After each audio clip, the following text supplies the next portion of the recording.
Today on Frames of History, we're talking with two legends in the area, Don and Iris Wilson. Welcome. Yeah, we're glad to see you out here. You're doing a good job. Now, I've had to learn a new name today. Cabramita? No? What Yep. am No, Cabarita. Cabarita 3505. Yeah, you get that right and you won't go wrong. And this is where we are, because I said, oh, we're just out of town, and I got chastised and I was told it was Cabarita. So here at Cabarita, there's a property here full of treasures. And how long's the family had this property for, Don? Oh, well, we came here the year of the big flood in 1956. And why did you come? With my dad. With your dad came. Where'd you come from? We came from, well, we came from another job where we just salvaged an old gold dredge up in Araloon. Right. Where were you born though? I was born in Warburton, up in the snow country. Yeah. Yeah. And then so you came to Mildura in '56. Why did you come here? We bought the old steam pumping stations that were replaced, that made obsolete because of the electric one they put in. And they're almost the same as Psyche pumps. Most people know the Psyche pumps, the steam engines and everything. Yeah. So what did you do with that? You pulled it all out? Yeah, well, my dad being a Scotsman, he didn't want to waste anything. He was into recycling before they invented the word. So as much as we could sell, we sold, but of course you couldn't sell everything, so we had to break it up. Right. And so this property that you're on here, did that come into the family possession pretty early? Well, what happened, we needed somewhere to store the stuff. And we came up here and lived on the job in a caravan while we were working there. So my dad bought about 20 acres over the road. Yeah. And it was vacant ground, because it was high ground. Back in those days they didn't pump water, they all gravity fed it onto their blocks. That's right. So this land had been left, had it out? It had been left. Yeah, well, it was partly a rubbish tip, you know, people dump stuff here. All right, so you got 20 acres over the road, you say, from where we are now. What about the bit we're on now? Well, this is about 3 acres here. Yeah. And my dad put us onto it. Yeah. And you better tell you who owns this. Yeah. When I was 21, that's after I met Don, well, I inherited a lump sum. So a small lump. Yeah, well, we bought this. You bought this with that? So this is yours? Yeah. This and I've got to behave myself. He's got to want his P's and Q's. Okay, fair enough. Well, we're on Iris's property here. Now, Iris, your family, where did your family come from and when did you come here? My family's Tasmanian. If you go to Tassie now, you'll find Monson here and there. There's not too many of us left. But I was born in Tassie to Morris and Mavis Monson. And when I was about 8 years old, we came across. Yeah. Right. Yeah, Mum was a Smith, and one of the oldest Smith boy, Mum was the youngest, and the oldest Smith boy, which was Fred Smith, we all came across together. Why'd you come to Mildura? Well, we had another, one of Mum's brother, Alan Smith. He lived here, and I think he lured Dad and Uncle Fred over because he was into the pest control business. Oh, I see. Yeah. And white ants. Yeah, white ants, all right. So there wasn't nothing to do with, both of you guys, nothing to do with fruit growing or anything like that. It was service industries for the district. And this is about the same time, Iris, as Beg pardon? Is this about the same time? What year do you reckon that was? Well, we came across in 1948. Yeah. Righto. So the family's here. So both your families are here in the area. Yep. Let's get the meeting bit out of the way so we can get onto the business bit. So you guys, where did you meet and how? And give us a bit of a story of that. Either one of you is fine. Don. Well, this good-looking sort had been at college for 12 months. She turned up on the scene, and the parents are fairly conservative, so I was lucky I knew Doug Woods has got the Woods' rock shop, Doug and Betty. So I got and he was good mates with her dad, being both Tasmanians, so I got a good introduction. In those days, my road vehicle was a little amphibious Jeep, an Army Duck. Well, I picked her up the first date I had, I picked her up in an Army Duck, and that's why she married me. And that's why you still got it, the Army Duck? I got both ducks. You got both ducks here. Right, so both ducks. And our boys, someone offered Don quite a substantial amount of money on the phone. And the boys, I still remember the boys, they said, Dad, if you sell that, we'll kill you. So they ruined the sale. So you guys have been married for how many years? In September this year, it'll be 66. A big part of your life has been involved in the Seventh-day Adventist Church. Yeah, it was initially, yeah. Yeah, initially. Well, Not back so then much. it was like a big family. Our wedding car Yeah, was supplied by Owen Wynne, which was a fairly well-known builder yeah. at the time. Yeah. Okay. So the church life back in we're talking 50s, 60s, 70s, Yeah. through those years. How did you find church life through that? Well, it was different then. Like Oh, the preachers so- back then weren't hobbled with political correctness. And you didn't go to, generally you didn't go to sleep in a church service. Okay. And it was a good social Yeah, it was. Yeah. activity as well. We always used to cut our lunch, take a picnic lunch, and after church we went down to Henderson Park and we had a gathering and we discussed the sermon. And there was quite a few views, Yeah. various views Various views. discussed, and no one sort of punched each other up over them. But it was really interesting. As a young couple, Yeah. it was really interesting, you know. Yeah. Yeah. Good. So back to the business. Let's go back to your involvement in the business. You grow up as a young man. Were you always in and around your dad's business, him demolishing things and collecting things? Yeah, I was very fortunate. So this yard, as across two properties, it looks from the outside like just stuff, but you've got sections. I know you have. Yeah. Tell us some of the sections you've got through the yard. Oh, well, one of the sections over behind that railway van, what we call the antique section, they're special, you know, really antique thing. Right, And then the one straight ahead of us there, that's a steel rack. We used to sell steel as well. right. Yeah. You got special was something car like- sections, car Aye. sections and truck sections, Yeah, with car sections, like old cars. and Yeah. you've got a truck section there. I think you've got railway material all over the yard. Tell us some of the story. How did you get hold of the railway material? Was that just Oh, most of it, we used to get stuff from the reclamation yard, small stuff, and that railway carriage came from there. But then they'd put stuff up for tender. And at one stage we wanted a crane, and there was about 8 cranes came up for tender. So we you put a tender in, you see the one you want the most, so we put a high tender in on that one and lowered the price, you know, and the last few we put a scrap price in. Right. Then we got a notice in the mail we got the lot. okay? So we ran the overdraft up about the limit on that. Then we had to do something with them. That sent the bank account down. Right. Over there in the red. Do you have to keep him under control sometimes, Iris, with that sort of I've stuff? got no say. You got no say. Very good. And Iris, you always tagged along on these journeys to these events. Did you go? I'm his offsider. Yeah. Wherever he goes, she goes, etc., etc. Yeah, that's Well, she great. drove a truck in the early days. She earned Right. the keep then. Yeah. Yeah. And this particular vehicle that you're in here, it's a special task vehicle for you. You were telling me before, Iris. Tell me what's going on with this. Yeah, I don't walk too well these days, and one of the boys said, "Oh, Mum, you need a mule." Yeah, but the other boys at this place borrowed it so much. I said, "Andrew, we need 2." So Well, this one, we look after the VIP customers. This one, this is a stretch limo. You know, it's got 2 seats. I noticed it's got a set Yeah. of The special. one we usually use, that single seater Yeah. one over Oh, there. okay. We ran the don't- sheep up with that one. Right. We don't let anyone wander around. No. It's not very a good idea. Yeah. So, and some people come here and say, "Oh, we'd just like to have a walk around." We say, "No, you just stop on here." Yeah.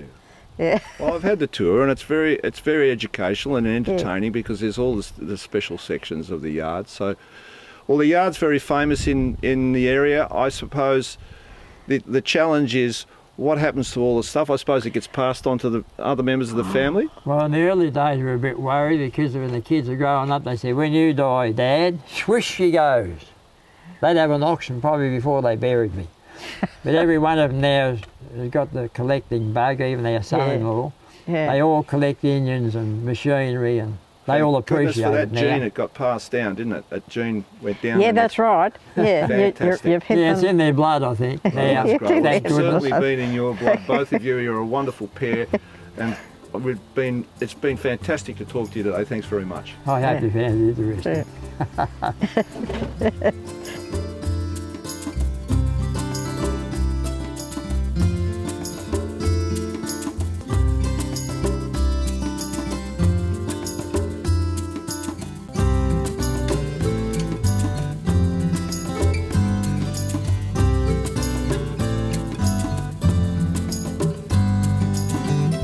Righto, to start with, we've got these sheep locked up every night, so we have to put them across in the daytime.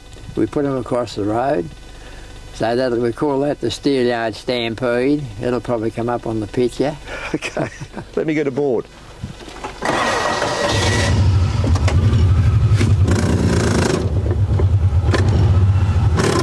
Yeah, when we first got married, we started off in a shed, then we had a mobile home made out of this Rio Speedwagon bus, which is down there. That came from the Coomiella bus lines, and old Charlie Judd put us onto that. So that was our first mobile home. We were pretty young back in those days. Still livable now. And that's the shed from one of the lanes in Mildura that was behind a store Is that on right? 10th Street. Okay. This is our rainwater supply here, concrete tank. And now we're coming around to where the sheep are locked up. And they'll be urgently wanting to get out because they know there's food across the other side waiting for them. They nearly all got names. Their grandkids know all their names.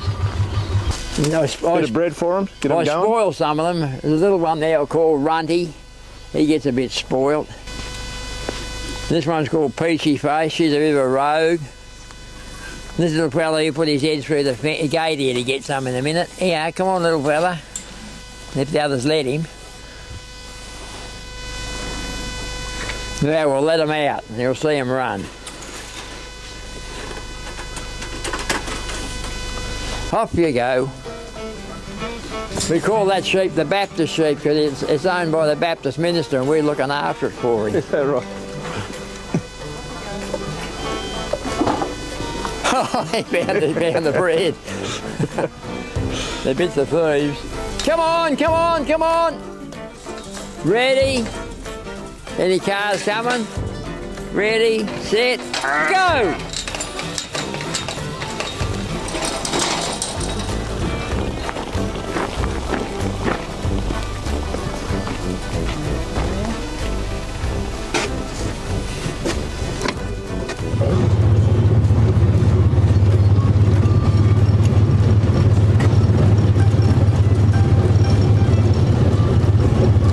Came off a low loader from the Snowy Mountains. Did it? Right. Just carried 450 tonne over wheels.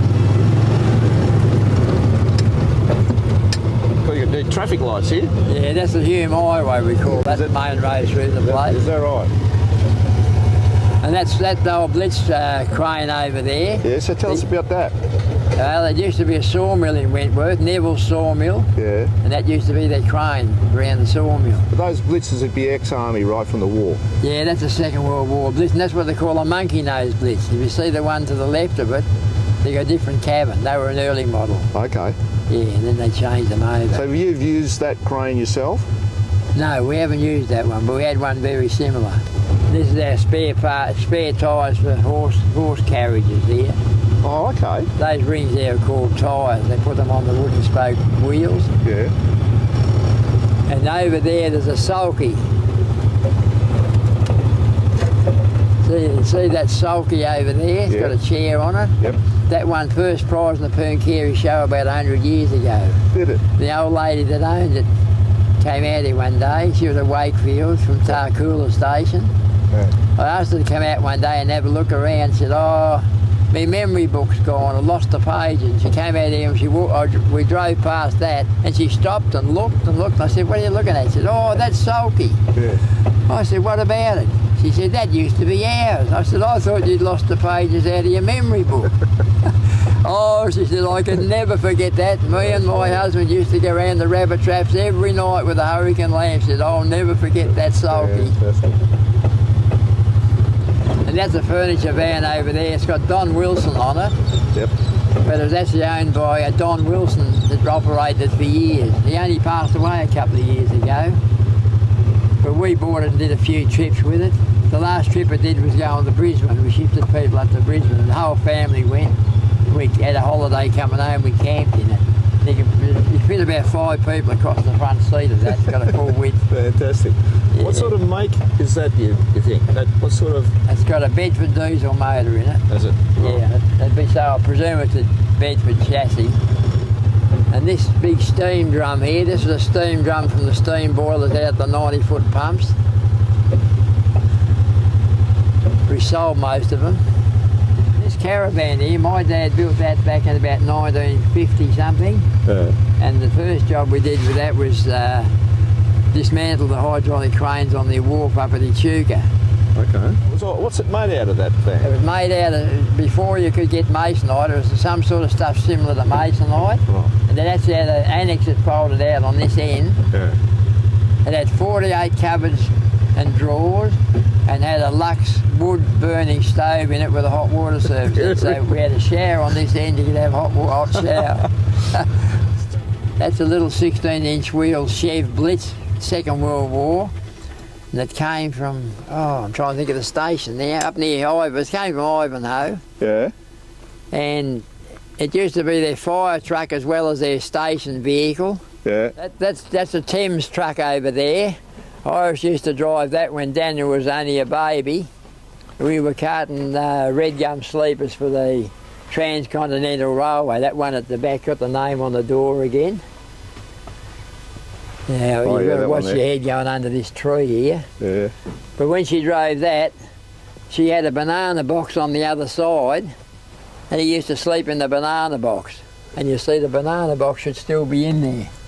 Yep. You can see the banana box in there. Down there. So they were the days. But then we ran out of money and had to sell the wheels off it and the axles. Wow. So we'll rebuild this one day. This is one of our plants, one of our original trucks. This one here, there used to be a flying fox across the river at Boundary Bend. And they used to bring the logs across on the flying fox. So that's a bit of history. And I've also seen a picture somewhere where they took a truck across on the flying fox. They got a truck hanging on the flying fox and the bloke standing on the mudguard. He must have been pretty game to do that. Well, that cable's big enough to support it, isn't it, really? Yeah. It's actually a big pile driving winch. Wow. See that concrete pipe over there? Yeah. That was the first pipe laid in Sunraysia. Back in those days they didn't have hewn pipes. They actually dug the trench, put it like a corrugated former in the middle of it, and then poured the concrete around it. And that was just a one-piece pipe all the way. That's been broken up into those sections just to get it out of the ground. So where do you reckon that came out of? It would have been out near Nichols Point somewhere. Okay. The next lot there are what they call fixed tier rack intermediates. We used to make the racks and build them and get paid for that. And as the tide turned and they went away from dried fruit, we ended up getting paid to pull them back down again. So they went out and got paid and came back and ended up here again. That building over there, we test people's memory out and ask them if they've seen it before. And they've seen it hundreds of times. They look at it. Some people can get what it is. So we'll leave it for them to try and work out where it came from. And I'll tell you later. Now that building there, there used to be hundreds of these buildings out at the airport during the war when it was an Air Force base. Yep. The sad part about it is if you go down to Mildura Cemetery, there's a lot of young fellas down there, 18, 20-year-old fellas, never made it to the front line. They were killed before they got live action overseas. But those buildings, they had hundreds of them. They made, after the war, it was the Melbourne Museum, and then it became a migrant centre. The viewers will know what that is. When we were kids, we used to call it the 90 cylinder. Oh yeah, there it is. Look at that. It's an old dunning car. Get out of it. Now that was in the Merbein Centenary. Danny Lee had got an old Bedford truck like it used to be on originally. And Danny had this as a display in the Mervyn Centenary, the parade up the main street. Then it went past the high school, all the kids were out watching, and the teachers had to try and explain to them what it was used for. But in those days, every house block had a lane down the back, and they always had the outbuilding right on the lane. And they'd bring this round and pick it up every week. These are steam portable engines. This is how they used to drive the machinery and dry on pumps on the river, or shearing sheds. They used to use old big diesels as well, but these were steam. You only had to put wood in them, and the way they work. That one was salvaged out of the. It's a different colour. That's the mud out of the Darling River. Because when you see the two rivers coming together at Wentworth, you'll see the two different colours coming together. That's a pickers hut there. That'd be a real good blocky giving them that. In the early days when the poor pickers come up, they had to camp in tents, and often on the river, on the channel bank. That'd be a fairly good accommodation for a picker, but eventually over the years they improved on it. Everyone had to give them decent accommodation. Now that building there, that used to be the lockmaster's cabin on Lock 11. Right. And you see the different coloured lights up on top. That's how he signalled the boats when to come in and when to stop. Yeah, well, this is a fairly rare army vehicle from the Second World War. It's called an amphibious jeep, or a GPA. We were doing dismantling a telephone line up between Jerilderie and Deniliquin, and I found this in a hay shed. I was working for my old dad at the time. I got him to buy it for me, so I worked it off over about 6 months. And we used it. That was my road vehicle when I was a teenager, and then we came to Mildura, and we got to know Iris had been at college. She turned up. She's a good-looking sort. So to get a date, I had to talk to Doug Woods, and Doug and Betty Woods had got the rock shop out there, because they were Tasmanians like these other boat people. And he organised our first date, and I went down with her parents. Back in those days, things were a lot stricter than what they are today. And the first time I took her out, we took her out on this little vehicle here. We ended up getting married.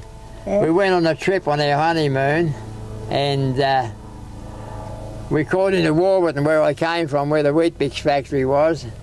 They pulled in a mate's place. We had a flat tyre, and he was a mechanic. He was going to fix it for me. He said, "You go in and have a talk to my old mum, and my brother and I will fix the tyre for you." So we went in to fix the tyre. He went out to fix the tyre, and we got talking. I felt a bit guilty. I thought I better go and help them. When I got out, they were painting on the side of it. They weren't fixing the tyre at all. And I said to him, "Will that rub off?" He said, "No." He said, "It's Dulux enamel." So for the rest of our trip on our honeymoon, we had to drive around with that sign on the side of it. How many years later now is the sign there? See, it's got September 14, 1958. That's coming That was a week after we got married. Yeah, that's coming up 66. And that's an article that was in the Sunraiser Daily. Share their story. They were on the next page to us in the Sunraiser Daily. And that's our original sign up there. Good on you, Don. Thanks very much for the tour today. It's been fantastic. I hope you enjoyed yourself. I hope people find it interesting.